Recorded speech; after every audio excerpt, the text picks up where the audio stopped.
नमस्कार दोस्तों, स्वागत है आपका हमारे चैनल में। आज का हमारा विषय है समय यात्रा। क्या समय यात्रा संभव है? क्या समय यात्रा की जा सकती है या ये बस एक उड़ती उड़ती खबर सी है? तो चलिए जानते हैं सबसे पहले समय यात्रा का सिद्धांत, the theory of time travel. जब अल्बर्ट आइंस्टाइन ने थ्योरी ऑफ रिलेटिविटी सिद्धांत प्रकाशित किया तो उसी सिद्धांत के आधार पर टाइम ट्रेवल की कल्पना की जाने लगी। आइंस्टाइन ने थ्योरी ऑफ रिलेटिविटी सिद्धांत के प्रकाशित होने से पहले लोगों में केवल एक ही अवधारणा थी कि ब्रह्मांड में समय की गति हर जगह वही है जो पृथ्वी पर होती है। उसका मानना था कि समय जिस रफ्तार से पृथ्वी पर गुजर रहा है, ब्रह्मांड में दूर कहीं किसी दूसरे ग्रह पर भी समय इसी रफ्तार से गुजर रहा होगा। लेकिन आइंस्टाइन ने लोगों की इस अवधारणा को गलत साबित कर समय का एक अलग परिभाषा दी।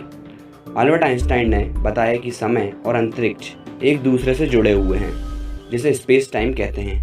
समय एक फोर्थ डायमेंशन यानी चौथा आयाम है और समय की गति को धीमा या तेज किया जा सकता है। इंग्लैंड के मशहूर लेखक हर्बर्ट जॉर्ज बेल्स ने 1985 में द टाइम मशीन नामक एक उपन्यास प्रकाशित किया तो समूचे यूरोप में तहलका मच गया। इस उपन्यास में बेल्स ने टाइम मशीन की अद्भुत कल्पना की। हालांकि बेल्स के उपन्यास में व्यवहारिक रूप से कई खामियां थीं। तो चलिए अब जानते हैं, क्या समय यात्रा संभव है या बस ये एक उड़ती उड़ती खबर है? अगर वैज्ञानिक दृष्टिकोण से देखा जाए तो समय यात्रा संभव है। अगर देखा जाए तो हम सभी समय में यात्रा कर रहे हैं।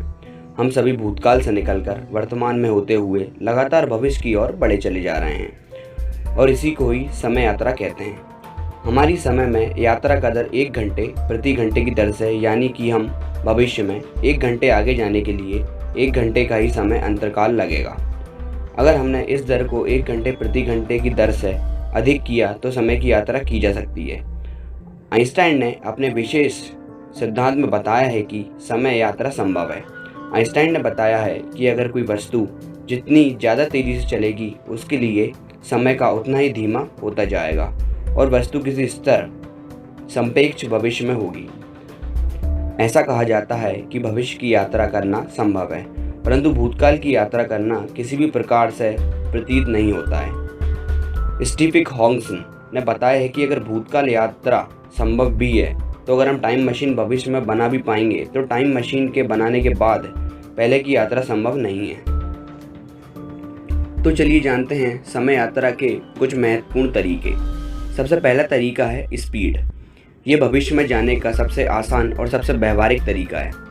आइंस्टाइन के विशेष सिद्धांत के अनुसार जब हम प्रकाश की गति से निकट गति पर यात्रा करते हैं तो बाहर की दुनिया सापेक्ष हमारे लिए समय धीमा हो जाता है। इसे समय फैलाव कहते हैं। ये सिर्फ एक अनुमान या विचार नहीं है, इसे मापा गया है।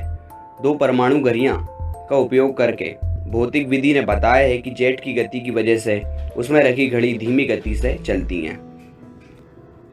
दूसरा, गुरुत्वाकर्षण, ग्रेविटी। ये विधि भी आइंस्टाइन ने दी है।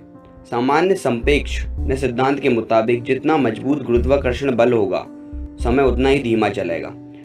जैसे कि आप पृथ्वी के केंद्र के करीब आते हैं, गुरुत्वाकर्षण बल की गति उतनी ही बढ़ जाती है। उदाहरण के लिए हमारे सिर के मुकाबले हमारे पैर के लिए समय धीमा हो जाता है। फिर इस प्रभाव को मापा भी गया।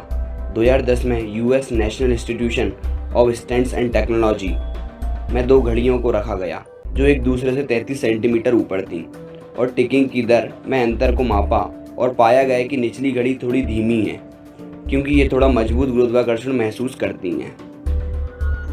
ऐसे ही कई तरीके आज भी नापे जा रहे हैं और इनकी खोज लगातार चल रही है।